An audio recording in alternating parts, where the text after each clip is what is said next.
Bonjour, je vais d'abord me présenter, professeur Khalifa Babakar Silla. Je suis enseignant-chercheur à l'USSEN, notamment au niveau du campus de Kaffrine, où je suis au niveau de l'UFR, Sciences et Techniques d'élevage. Donc je suis aujourd'hui avec deux de nos étudiantes qui sont en L2, c'est-à-dire qui sont en deuxième année d'études au niveau de la filière zootechnie santé animale. Alors ce matin, on est sur Ndiao Bambali. Ndiao Bambali, donc, c'est un village qui se trouve à 35 km de Kaffrine pour pouvoir former des femmes pour la transformation du lait. Comme vous l'avez suivi, on avait déjà réalisé au niveau du campus, la dernière fois, les contrôles qualité au laboratoire. Donc ça, c'est la suite logique parce que ce contrôle qualité portait sur la qualité du lait produit par les éleveurs. Et puis là, on est maintenant sur le terrain pour pouvoir dérouler la séance de formation concernant la transformation du lait. Alors, dans cette unité de transformation, ce matin, nous avons récolté environ 16 litres de lait. Le lait est venu de 8 éleveurs différents, donc ça veut dire que chaque éleveur a donné environ 2 litres de lait. Et chaque seau de lait a été bien numéroté pour garder la traçabilité, puisque chaque éleveur a un numéro bien identifié pour pouvoir donc suivre la qualité de son lait pour ne pas le mélanger avec un autre éleveur. Alors le lait a été récolté très tôt le matin, mis dans une glacière avec de la glace pour aussi éviter la rupture de chaîne de froid. Donc le lait est arrivé dans de très bonnes conditions et dès que c'est arrivé, nous avons démarré le processus de transformation avec bien sûr l'accompagnement des deux étudiantes qui sont là, qui ont pu accompagner les femmes dans notamment la formation dans les thématiques telles que l'hygiène, le nettoyage, la désinfection donc du matériel, du local, mais également les contrôles. Le contrôle premier qu'ils ont fait de façon individuelle sur chaque lait, c'est le test à l'alcool qui permet de vérifier est-ce que le lait peut être chauffé, est-ce que ce lait est apte à la pasteurisation. Alors, ce test à l'alcool, elles ont pu former les dames ce matin. C'est un test facile à faire avec des résultats immédiats pour montrer un peu aux différentes dames qui sont au niveau de la laiterie comment elles peuvent donc s'enquérir de la qualité du lait en faisant ce test. Ensuite, aussi, les étudiants ont montré la mesure de la densité pour voir si le lait n'est pas mouillé. Est-ce qu'on n'a pas ajouté de l'eau dans le lait? Pratique très fréquente aussi au niveau des éleveurs. Et elles ont fini aussi par faire le test de l'acidité pour voir un peu le niveau d'acide lactique dans chaque lait fourni par ces éleveurs. Et maintenant, dès que cela a été fait, les femmes ont été accompagnées pour faire la pasteurisation. Donc, tous les laits ont été mélangés, puisqu'on s'est assuré de la qualité de chaque lait. Les laits étant mélangés, donc, on les a chauffés au bain-marie jusqu'à 85 degrés Celsius, c'est bien ça, pendant 20 minutes, voilà, pour avoir une sécurité pour éliminer la presque totalité des microbes, mais surtout les deux microbes qui nous intéressent ici, c'est le germe pathogène responsable de la tuberculose, d'une part, et puis d'autre part, le germe responsable de la brucellose, qui sont maîtrisés par la pasteurisation, puisque c'est deux bactéries qui se retrouvent dans le lait. Lorsque la vache est atteinte de ces deux maladies, donc ces deux bactéries se retrouvent dans le lait. Donc, elles ont suivi le processus. Les étudiantes ont montré comment la prise de température se réalise. Elles ont suivi ça. Maintenant, après cela, après la pasteurisation, le lait a été refroidi. Refroidi à 45 degrés Celsius parce qu'on doit faire l'ensemencement avec des ferments lactiques qui sont des ferments lactiques thermophiles. Donc, il faut refroidir le lait jusqu'à 45 degrés pour pouvoir donc ensemencer, insérer donc ces ferments, ce qu'ils ont fait, à un pourcentage de 1% environ, et ça a été fait. Et dès que le lait a été ensemencé, ils sont passés maintenant à la dernière étape, c'est-à-dire le conditionnement dans des pots en plastique pour le yaourt sucré. Elles ont fabriqué plutôt aussi du yaourt non sucré, et le conditionnement s'est fait dans des pots en verre, c'est bien ça. Ensuite, du lait pasteurisé qui a été conditionné dans des sachets en plastique à des volumes de 1/4 de litre. Voilà. Et il y a aussi le lait caillé qui a été fabriqué. Donc, 4 types de produits ont été fabriqués aujourd'hui et le processus de transformation s'est bien déroulé. Et tous les produits maintenant sont mis pour les laits fermentés. On les a mis en incubation pour permettre aux bactéries donc de pouvoir travailler. Et demain, Inch'Allah, on aura les premiers résultats sur le lait caillé et le yaourt tout en sachant que le lait pasteurisé maintenant est mis au freezer, refroidi au freezer, et on va pouvoir tout à l'heure les sortir et les commercialiser dans la journée.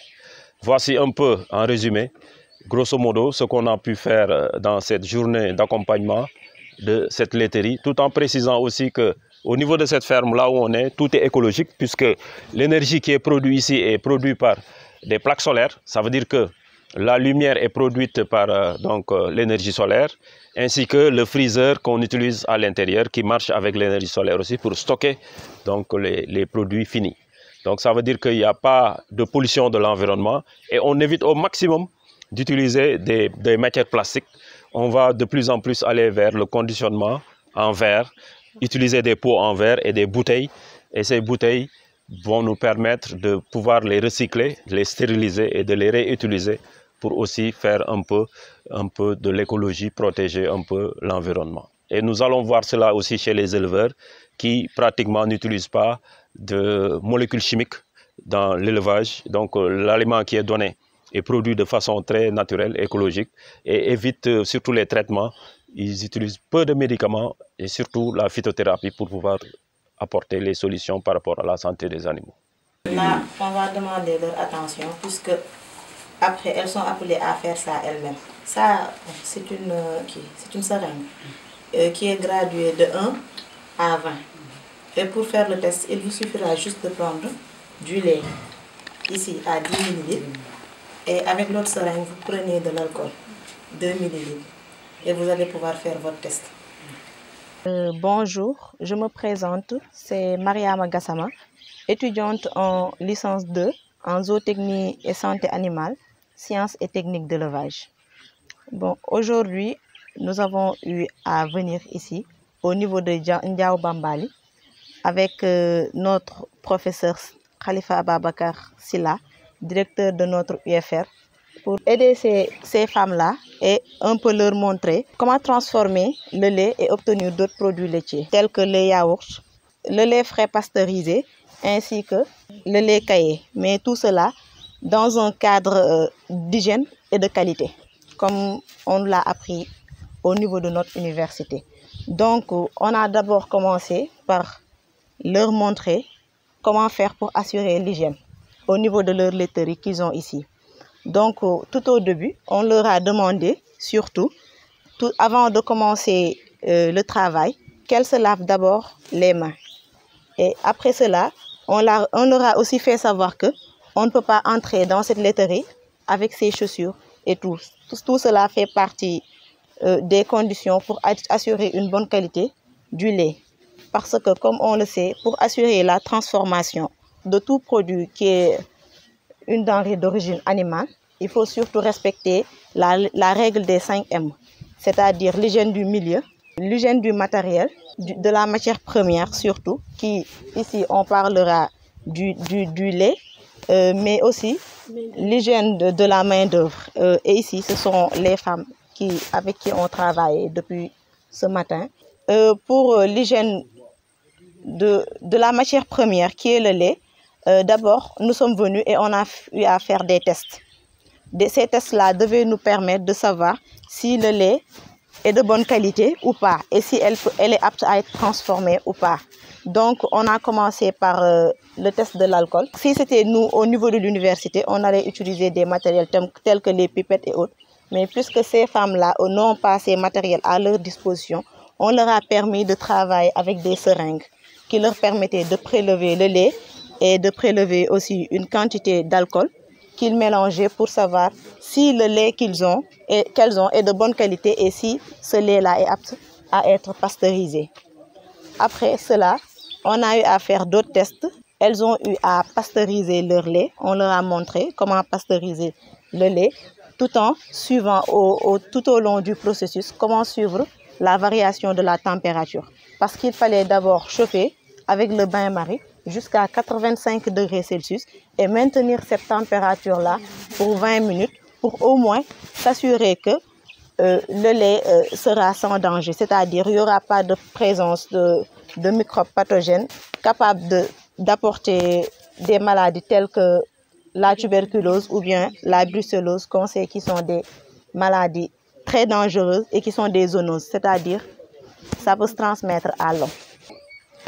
Bonjour, je me nomme Leïda Faboli, étudiante en licence 2 en zootechnie et santé animale, UFR Sciences et techniques et de l'élevage. On est aujourd'hui présente ici à Ndiao Bambali pour aider ces femmes à pouvoir transformer le lait en d'autres produits. Et pour ce faire, le lait doit garder une certaine qualité et nous les avons aidées à pouvoir savoir la bonne qualité de lait pour pouvoir être transformé. Et pour ce faire, nous avons pu réaliser certains tests. D'abord, le test à l'alcool. Pour ce faire, on a prélevé quelques millilitres de lait. On y a ajouté aussi quelques millilitres d'alcool pour vérifier si le lait est acide ou bien. Ensuite, on a mesuré la densité du lait. Pour ce faire, on a utilisé un lactodensimètre qu'on a plongé dans un litre de lait pour vérifier si la densité du lait est comprise entre 1028 et 1033. Après ces tests, on a pu réaliser que tous les laits qu'on a collectés aujourd'hui sont de bonne qualité. Ensuite, on a fait pasteuriser ces laits à une température de 85 degrés Celsius et cette température a été maintenue pendant 20 minutes. Après, on a refroidi ces laits à une température de 45 degrés Celsius et on a procédé à la transformation de ces laits en yaourt sucré et non sucré, en lait caillé et en lait frais pasteurisé. Je m'appelle Binta Cissé, Ndiao Bambali laa dëkk ci formation bi laay wax premier jour bi amoon nañ ci problème tuuti parce que au début dafay metti lool ci ñun parce que c'est la première fois ñu doog ko gis mais comme tey deuxième jour bi ñuy passé ni vraiment am na loo xamante ne dugg na suñ bopp yi daal def nañ ci test bi instant yi mën naa defar sama bopp test sans autant ma gis sama naataango yi di ma ko jàngal tey au fur et à mesure dinañ dem ba premier jour bi daal amoon nañ ci problème trop mais pour au différent de aujourd'hui tey moom macha allah su ma yeboon ne journée bi sax kontaan nañ ci ñun trop parce que madame bi sax déjà identifié nañu nee na vraiment tey moom kontaan naa da ngeen a pare. lu ma ci yokk mooy ñu ñaan yàlla di continuer rek qualité bi ñu fekkee ñuy gën di yokk ay qualité parce que déjà 16 litres lañ commencé woon te bëgg nañ di egg ay 40 litres 50 litres di jaay région yi di jaay communes yi di jaay village yi di leen jaay yéen ñi tamit incha allah. hygiène bi tamit ñu ngi ciy sant yàlla parce que premier jour bi métti woon na ñun trop si ñun comme ni ma leen ko waxee woon rek ñoom ñuy jàngal au fur et à mesure ba ñu ngi habitué kii hygiène boobu noonu. parce que premier jour bi doon nañ def ay fautes ni ñuy corriger def ay fautes ni ñuy corriger au fur et à mesure gis nga tey ji faute bu ndaw la ñuy def soit wala bañ ñoo def sax erreur au moins bu ñu defee erreur tam tuuti erreur lañ def rek ñu rectifier ko au moins dañuy au fur et à mesure daal set gi dina gën a yokk si ñun parce que léegi habitude boobu taamu nañu ko. tey rek am nañ commande boo xamante ne sax duñ ko mën a jaay kon dañuy wax ne c'est une bonne qualité démb maa ngi koy tooñ lu ko naan ko c'est la qualité qui fait la différence. maa ngi leen koy wax noonu lu ñu liggéey rek gars yi dañ koy commandé déjà tey lu ñu liggéey rek mënuñu ko commandé motul sax. am na importance parce que même ñun ñi dañ naan jënd mais ëppal yi dañ ñu ko daan jaay même duñu sax tàngal dañu ñëw rek def suñu cere lekk te xamuñu ban effet moo ci nekk ban danger moo ci nekk xamuñu ko woon. c'est la première fois comme c'est-à-dire ñoom jàngal nañu mais instant yi suñu yemoon suñu askan tout ñun lañ jàngal. suñu commune tout ñun lañ jàng parce que man xawma ko woon sama morom xam ko te nu ma ko xamee man dinañ ko gën a yaatal au fur et à mesure muy gën di yokk kon loolu rek sant yàlla la. Oui, bonjour. Moi, je m'appelle Luca Farina, je suis italien, vétérinaire, médecin vétérinaire de formation et je suis maintenant au Sénégal dans un contexte d'un projet qui est développé par une ONG italienne qui s'appelle COMI, en partenariat avec Vétérinaires sans frontières. Moi, je suis un vétérinaire sans frontières. Et après, dans les particuliers, maintenant dans la zone de Ndiao Bambali, à côté de Kaffrine, nous sommes en train de soutenir la création, la réalisation d'une laiterie pour la transformation des laits frais en différents produits et entre autres, aussi on commence à essayer aussi de la fabrication de fromage. Aujourd'hui, nous avons essayé de fabriquer du fromage frais, qui est assez simple parce qu'il n'a pas besoin de cailles et de procès particulièrement difficiles. On l'a essayé et demain on verra les résultats et on espère aussi de pouvoir continuer avec d'autres essais au niveau des fromageries qui pourront être intéressants parce qu'ici, dans la région, nous avons vu, même aujourd'hui, qu'on pourrait exploiter le lait des chèvres. Donc ça pourrait être une possibilité ultérieure de développement de la laiterie. Et tout ça lie aussi les femmes qui ont un rôle très important parce que, par exemple, aujourd'hui, on a remarqué que les chèvres sont traites par les femmes. Donc on a d'un côté les éleveurs hommes qui travaillent avec les vaches, mais on pourrait aussi voir les femmes qui travaillent avec les chèvres.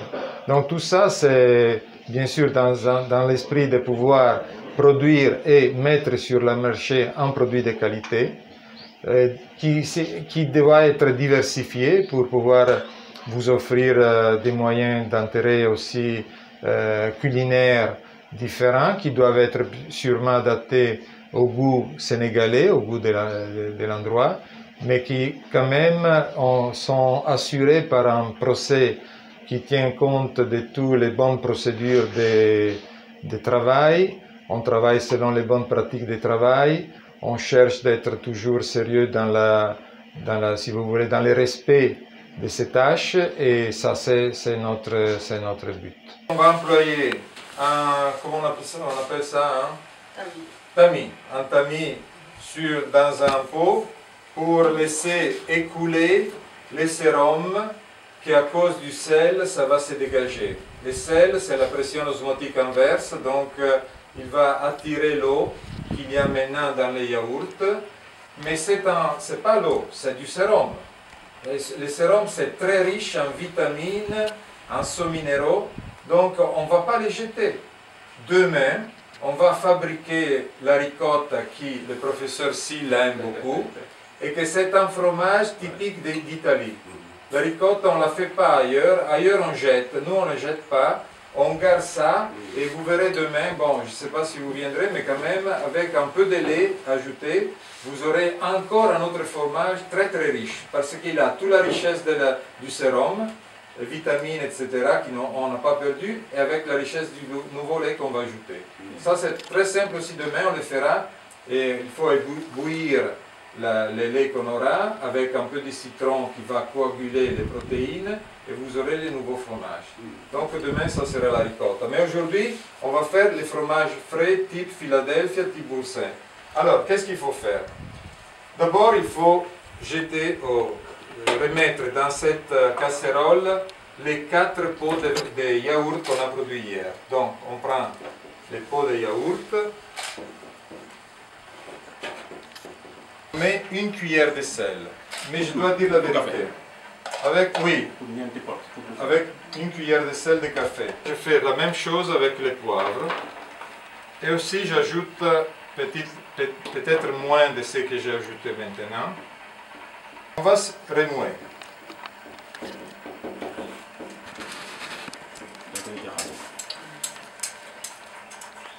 Je laisse tranquillement travailler Madame Lo. Parce que ça, c'est un processus très très important, ce qu'il est en train de faire. Donc, le sel doit être bien mélangé. Ça, c'est très important. C'est fermé.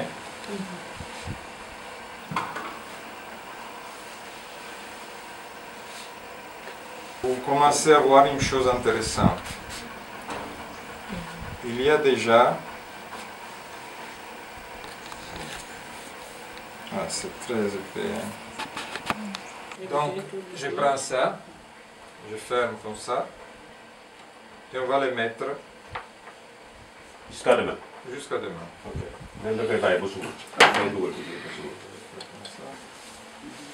Bon, bien sûr, ce que nous sommes en train de faire, ça est en train de se réaliser grâce aussi à la collaboration qu'on a en partenariat avec la plateforme de transformation du lait, dont Madame Lo est la représentante. Mais je dois franchement remercier particulièrement les étudiants et les professeurs Silla de l'Hussein qui sont en train de garantir les surveilles scientifiques et la supervision scientifique de ce que nous sommes en train de faire. Il faut dire qu'on ne peut pas se détacher maintenant d'un contrôle qui a besoin des instruments, des connaissances et des compétences qu'à notre niveau seulement l'université peut garantir. Donc on souhaite vraiment que la collaboration qu'on a entamée pendant ces jours, ça va se développer dans le futur pas simplement pour des productions des produits qu'on va manger, mais surtout pour la production des bons étudiants qui vont devenir les futurs professionnels du pays. Donc nous, on souhaite qu'ici, il y ait aussi de la part des étudiants un engagement pour connaître et bien sûr pour pouvoir à la fin sortir avec des connaissances et des compétences acquises pratiquement qui vont leur donner aussi des opportunités futures importantes. Donc je souhaite, mais ça c'était quand même bien expliqué au niveau du projet, que la collaboration entre les parties qu'on vient de mentionner, donc la plateforme pour la transformation du lait avec Madame Lo, qui m'a appris beaucoup de choses dans ces jours, et aussi avec l'université Lucerne et le professeur Silla en particulier, mais aussi les étudiants qui ont été avec nous pendant ces jours, ça puisse se développer avec la satisfaction de tout le monde et surtout le résultat de produire des bons produits de qualité et des bons futurs professionnels pour le pays.